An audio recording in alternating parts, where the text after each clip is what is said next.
Hey guys, this is 9702 paper 11 May-June 2022.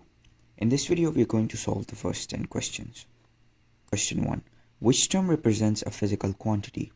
Physical quantities must possess two things, a value to it and a formula which can be broken down into SI base units.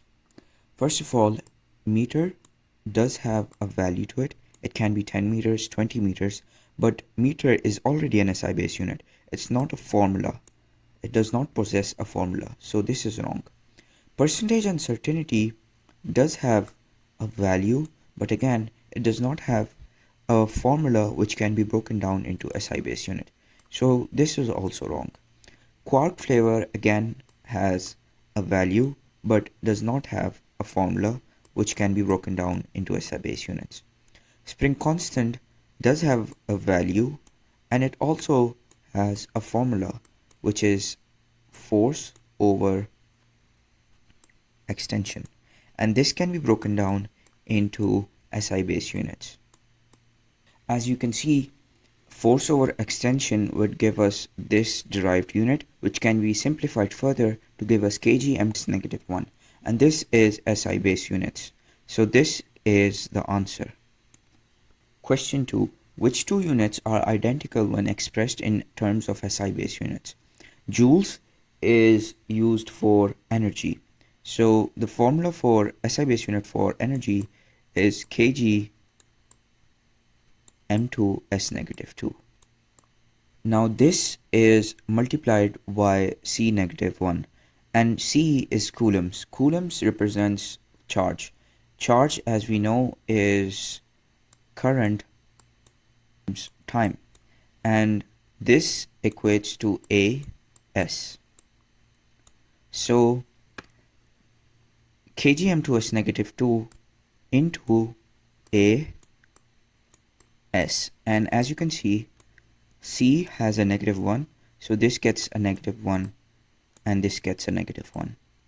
Now is this equal to this kg m2 s negative 2, this is s negative 1, so this is therefore wrong. Joules again is kg m2 s negative 2, so this is multiplied with seconds, and s negative 2 s positive 1 would give me s negative 1. Is this equal to kg m2 s negative 1? It is. Let's do C and D. Newton is force, so this would be kg m s negative 2 into meters. Now meters and meter will add up to give you kg m2 s negative 2, and you can see that these two are not same. This is 2 m2 whereas this is m3, so therefore C is wrong. And D, in D, Newton represents force, which is kg ms negative 2, and S is, this will be multiplied with seconds.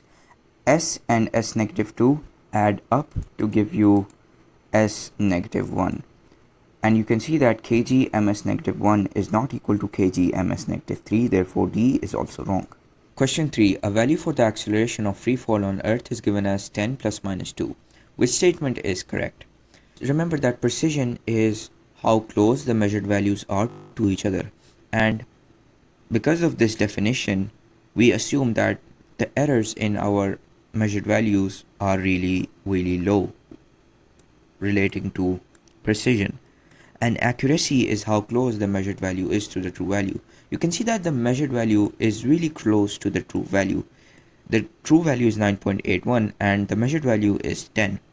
That means the value is in fact accurate, right? It's accurate. But is it precise or not? It's not precise because the error in this value is very big.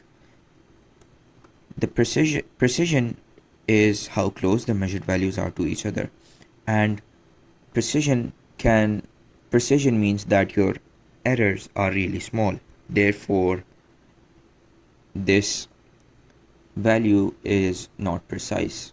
Therefore, A is the answer. Question 4. Two cables are attached to a bracket and exert forces as shown. What are the magnitude of the horizontal and vertical components of the resultant of the two forces? So we have this bracket which has a pivot, and this pivot exerts two forces. This 15 Newton force which is going up, and this 6 Newton force which is going down. Now they have asked us to find the resultant of the horizontal and vertical components.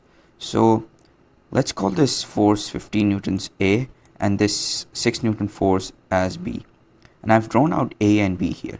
You can see that this vertical of 15 Newton force will be sine, because the angle which is pointing towards that side will be sine, and the other side will be cos in this case, whereas this will be sine and this will be cos. Now this is the horizontal, which will be 15 cos 20, whereas B will be this one, which is 6 sine 40. You can see in A, this 15 Newton force is going from right to up, which gives us this 15 Newton force pointing this way, and this 6 Newton force is going down and towards right to give us this 6 Newton force. So we're going to add 15 cos 20 to 6 sine 40, because both of the directions are pointing towards right, and doing so will give us answer of 17.9, which can be rounded off to 18. And the vertical component will be, for A, 15 sine 20, whereas in B, this is the vertical component, which will be 6 cos 40. Now, are we going to add them or subtract them? You can see in A, the horizontal force is towards the right, while the vertical force is upwards, because we want this direction of the resultant force. In B, this vertical force, is it going down or up to give us this resultant force? It's actually going downwards, and then the horizontal force will go towards the right to give us this 6 Newton force. So the directions are opposite. A is up and B is down. So we are going to subtract 15 sine 20 from 6 cos 40. Therefore C is the answer. Question 5. The curved line PQR is the velocity time graph for a car starting from rest. What is the average acceleration of the car over the first 5 seconds? You can see the car initially starts from rest, and then it goes with an increasing velocity to r. Now, the gradient of this velocity time graph gives us acceleration. So they're asking us for the average acceleration, which will be the gradient of this graph. And therefore it can't be A and B, because A and B shows area.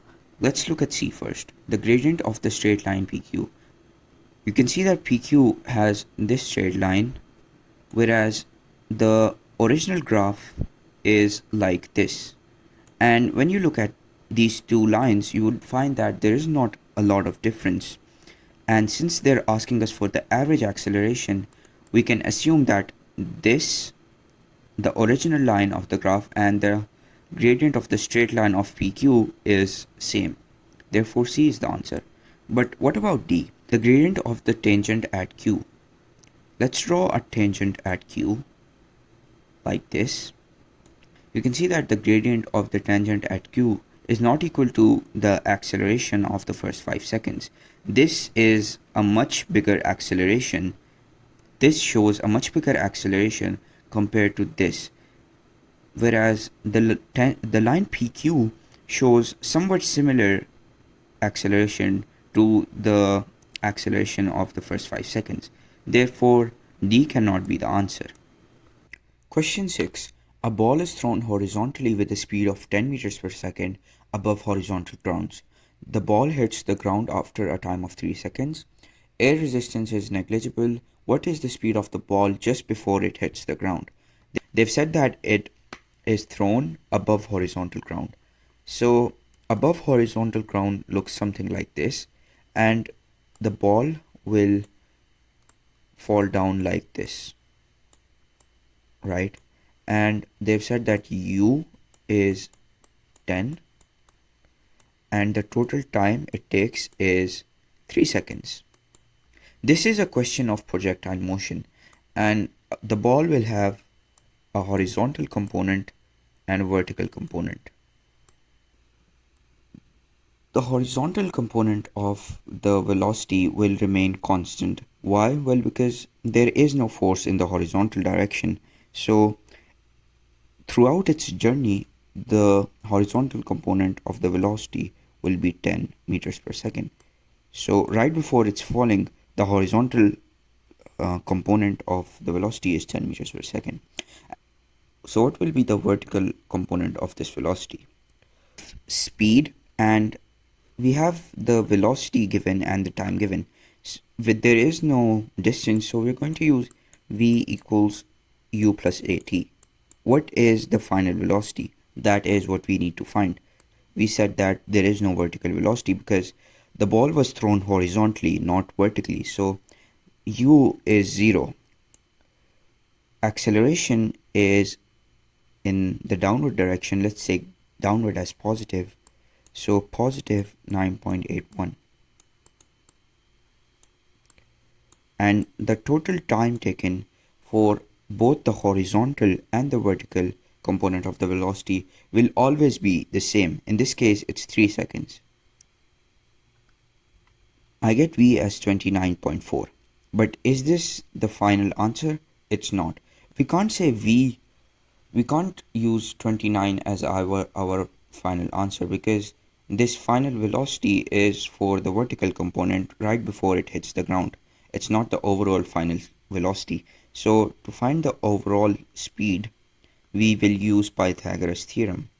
Remember, it's not adding the horizontal and vertical components, but it's finding the resultant force of the horizontal and vertical component. For this, I'm going to use Pythagoras theorem. I know that my horizontal final velocity is 10 meters per second, while the vertical velocity right before it was falling down was 29.4. Now it's just simply using Pythagoras theorem. X square equals to 29.4 squared plus 10 square. I get x, which is the final speed, as around 31. So therefore C is the right answer. Question 7. An object is moving along the ground in a straight line at constant speed. Which statement about the resultant force acting on the object is correct? Whenever they say constant speed, remember that acceleration will be 0. And we know that resultant force has the formula of F equals ma. So when acceleration is 0, force therefore will also be 0. And remember, this is the resultant force. So the resultant force would be 0. The resultant force acting on the object is equal to its weight. No, this is wrong because resultant force is 0. The resultant force acting on the object is equal to the product of its mass into its velocity. It's actually acceleration, so this is also wrong. The resultant force acting on the object is equal to the resistive force. This is wrong because resultant force is not equal to anything, it's equal to 0. The resultant force acting on the object is equals to 0. This is right. So D is the answer. Water flows out of a pipe and hits a wall. When the jet of water hits the wall, it has a horizontal velocity v and a cross-sectional area A. The density of the water is rho. The water does not rebound from the wall. What is the force exerted on the wall by the water? So we need to find force. We know that force equals mv minus mu over t. And we always assume that the initial speed is 0. Why? Because the water is being stored somewhere and it's initially stationary, so it's going to be 0. U is 0, therefore mu gets cancelled. F equals to mv over t. I also know that mass is density into volume. So instead of m, I'm going to write volume into density. So force equals density into volume into velocity over time. Now, we don't have the volume, but what does volume mean? Volume equals to the area times the height of the object, or in this case the water. So therefore force equals to density times area times the height of, or the thickness, you can also say thickness of the water, into velocity v over t. This height is distance and t is time. So this distance over time equals to velocity, right? Distance over time is velocity. So instead of writing h over t, I'm writing velocity. So finally, force will be equal to density into the area into velocity into velocity, and this gets squared. So the final force formula I have is density into area into velocity squared, and therefore D is the answer. You can just memorize this formula and you won't have to waste your time on this. Question 9.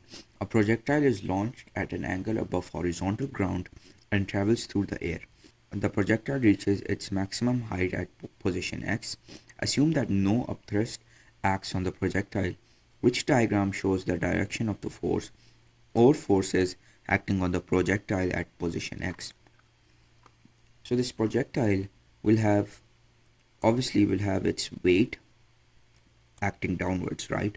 So there will always be, this projectile has weight as one of its forces. So this can be the answer, this can be the answer, this cannot be the answer, because remember, they've said to identify the forces. They're not asking us for the resultant force. So this C is wrong. D can be the answer also.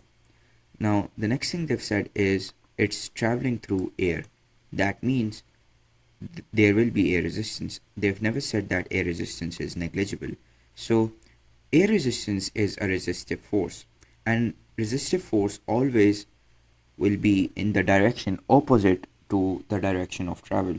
This ball right here was moving right in horizontal direction, so air resistance will point towards the left, because air resistance is a resistive force. Therefore these two will be the forces. D is wrong, A is wrong, because A points towards the right.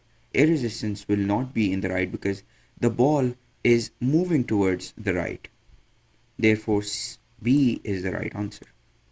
Question 10. What is the statement of the principle of conservation of momentum? Principle of conservation of momentum says that the total momentum of an object will remain constant provided that it's in a closed system. and closed system means that there is no resultant force acting on the object. So the correct answer for 10 therefore is D.